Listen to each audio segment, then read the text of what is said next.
dugg def li ñuy def génn dem. armoire bi da ko défoncé kii da ko défoncé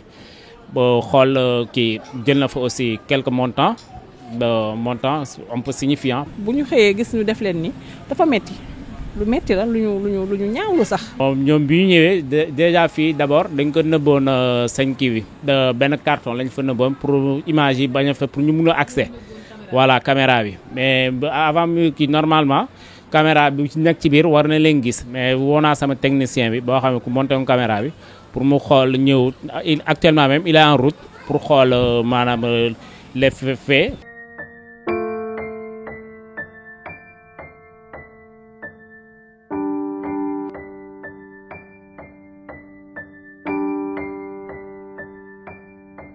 ñu ngi leen di nuyu di leen ziar yéen ñu baaxoo di ñu teewlu ci Senweb TV amati mbégte feggoog yéen ci beneen numéro gu mu xool tey ñu ngi au niveau des JASLEM lu ñu fi indi nag du leen lu dul lu doy wax lu fi am braquage boo xamante ne nii ñeel na ñaari boutique yu transfert d'argent benn bi ñu njëkkee ni ñu ngi fa jël 10 millions de francs CFA d'après information yu ñu fa jël waaye nag ki nga xamante ne nii moom moo fa nekk nee na jotul patron ngam ngir mën say addu fekk nañ nag boutique bi tëj daal dina ñuy génn beneen bi à côté fii la ñu nekk nii fii tamit ñoom daal dinañ fi gagné si am koppar ga ñu fi jël donc dañuy xool ki nga xamante ni moom yàgg naa xeexal HLM si wàllum insécurité bi buñ noppee si moom rek ñu jël ki nga xamante ne ni moom ñaareelu place bi nga xamante ne ni defkatu ñaawtee fi jot nañ fee gagné si yóbbu fi koppar gu takk la mu dikkaat ñu si mbir mi ñaata lañ fi yóbbu si koppar ak surtout wàllum insécurité bi si bile gox. voilà comme ni ñu leen ko annoncé ñu taxaw ak ki nga xamante ne ni moom beneen place bi ñu def katu ñaaw te fii gane si sëñ bi maa ngi lay. ñoo lay ziar bu baax. Abdoul Ba. waaw fii nii sama place la waaw. li nga xamante ne ni moo di cambriolage bi kañ la am ay yan heure ak loo ñu si mën a expliquer si fee. en fait fait juste c'est lundi nuit vers mardi vers 3h 4h du matin. Si je ne me trompe pas, heure la am mais man j'ai constaté on m'a appelé vers 8h pour wax ma cambriolé na sama place bi ba sama voisin bi ba moo voisine bi moo woo pour expliquer ma ko après ci laa jël sama matuwaay ñëw xool balaa may jaar après dama woo huissier balaa may ubbi place bi déjà dama woo huissier pour mu ñëw ñu ànd ensemble mu constater li muy constater def des images après ubbendoo place bi ensemble après xool dégâts yu ñu fa def après par la suite mu jël note procès verbal bi pour xool les dégâts yoo xamante ni ñu fa yàq ak manquement yu fa nekk en grosso modo. Bah juste comme situation bi ñu cambriolé parce que juste plus souvent dañuy tëj wàcc mais juste bi ñu duggee maanaam fii doon def kees yi gars yi jot nañ fa laal mais par contre puisque comme on dit crime n'est jamais parfait moom ñoom bi ñu ñëwee déjà fii d'abord dañ ko nëbboon seen kii bi benn carton lañ fa nëbboon pour image yi bañ a fa pour ñu mun a accès voilà caméra bi mais avant mu kii normalement caméra bi ci nekk ci biir war na leen gis mais woo naa sama technicien bi boo xam ne ku monté woon caméra bi pour mu xool ñëw actuellement même il est en route pour xool maanaam les faits au moment où kii incident bi mu amee pour xool les images si possible waaw loolu lañ fa constaté en même temps am yenn yàqu-yàqu yi mais comme on dit juste armoire bi da ko défoncé kii da ko défoncé boo xool kii jël na fa aussi quelques montants un peu signifiants parce que comme on dit ñun si li xaalis la ñuy liggéey en même temps dans le domaine de l'immobilier assurance finance ci xaalis la ñuy liggéey amoon na yenn montants ñu fi bàyyi woon moom parce que moment c'était la nuit doo mënoo dem fenn pour déposer ko donc fii nga ko mën a def si sa place bi mais insécurité bi juste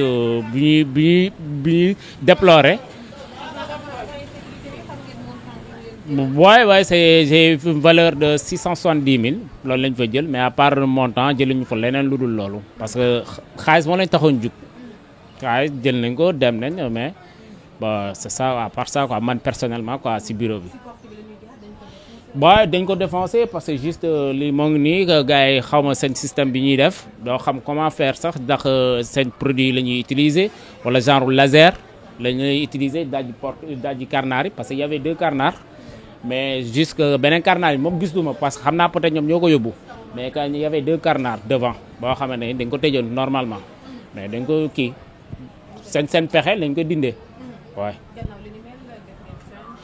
Ouais, on a procédure de plainte parce que juste après dem naa au niveau de la police des HLM informé leen cas bi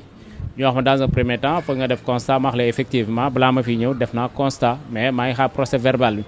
pour après ma def constat après woo naa leen aussi wax leen pour ñu ñëw jël des empreintes si possible maanaam peut-être je sais pas ndax dañuy laal poignée ainsi de suite mais gisuma leen bu dee wax dëgg gisuma homme de tenue wax nañ ma nag sama ginnaaw jaar nañ fi.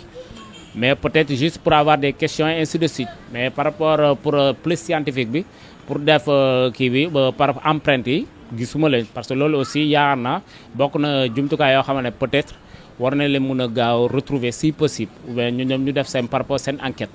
waaye. Ouais, moi personnellement c'est la première fois mu may dal.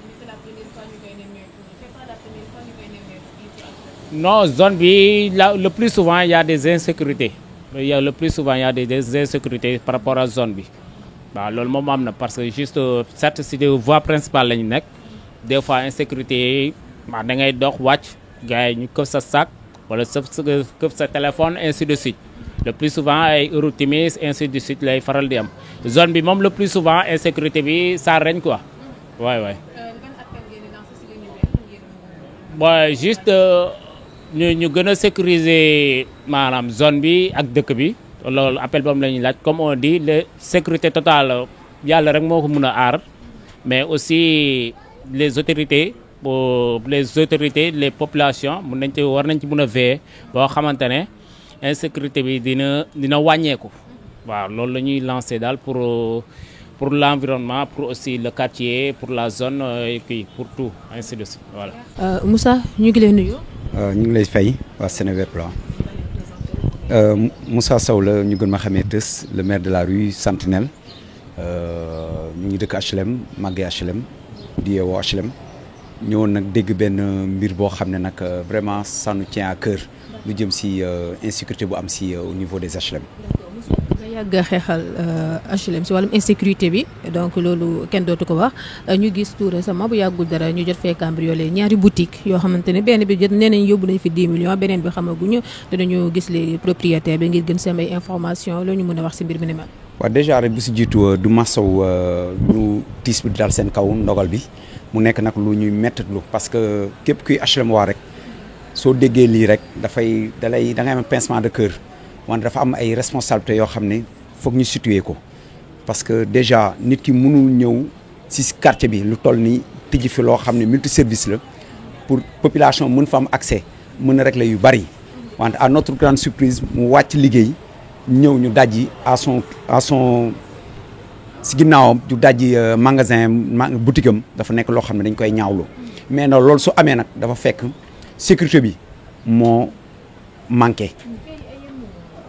non je sais pas nag xaw ma nag fay bi yenn moment la wante dafa nekk loo xam ne bi ñu ko gisee ci Facebook bi par ci benn site ligne boo xam ne mooy HLM ma commune Facebook bi ci nañ ko gis méthode lu ko nag après par le biais suñu benn voisin contacté ñu pour ñu mun wax ci suñu xalaat parce que lii yàgg nañ ko alerter parce que lu toll ni avenue Cheikh Ahmadou Bamba bi miroir la wante suñu demee ba avenue bi ñu fay def ay casse kon ci biir kër yi nan la war a mel ma jàpp na nag responsabilité nag foog ñu situer ko xool lal moo war a mën a nekk parce que 100% sécurité amul man lu toll ni HLM ak nu mu bindoo presque 2 ans commissariat amatu fi amoon nañ commissariat de proximité ñu jël ko yóbbu ko fii ñuy wax yëpp benn la depuis bi ñu ko jëlee yóbbu ko beneen commune ba tey nii HLM sécurité am dafa sooxee marché bi mi ngi fii stade baa ngi fii domaine solidaire mi ngi fii les immeubles ñu ngi fii chaque jour mi gën a yaatu te sécurité de proximité bi loo xam ne mooy dissuader moom moo fi manqué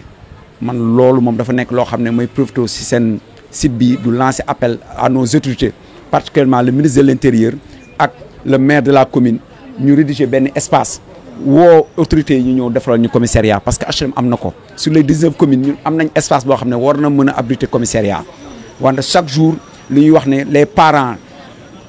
kilifa yi dañu fuir seen responsabilité parce que mëntuñu dañuy gis lenn loo xam ne mi ngi dal suñu kaw ñuy def ay bon voisinage du siècle wala meeka ku bokkul su ñun war nañ mën a sol suñu dàll dem dox ko fexe ba mu arrêté ko. Non, c'est pas la première fois. C'est pas la première fois. Vous avez vu tout récemment, il y a cela 2 mois à 3 mois, HLM 6, Boro Estade, une agression en plein jour. Gis nañ ko ñu relayer ko sur les sites non la démé won. Parfois nga gis cambriolage, parfois nga gis meurtre, parfois nga gis drogue.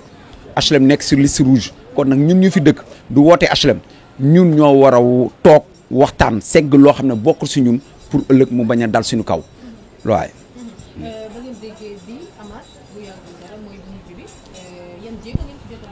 Non, comme ñëpp bañ ko yëgee lenn lañ jàppoon sax benn multiservice la nekk na ñaar nañ boolendoo dajandoo ko ñaari dend mu nekk loo xam ne ñi yaa ngi wax bii 10 millions la ñi yaa ngi wax bii lii la amaguñu les informations exactes ñun nag ñuy demander à nos autorités encore du insister pour HLM am commissariat boppam les responsables yu fi nekk les acteurs communautaires le maire képp kuy yëngu pour HLM nga jug sol sa dàll pour fexe lii mu arrêté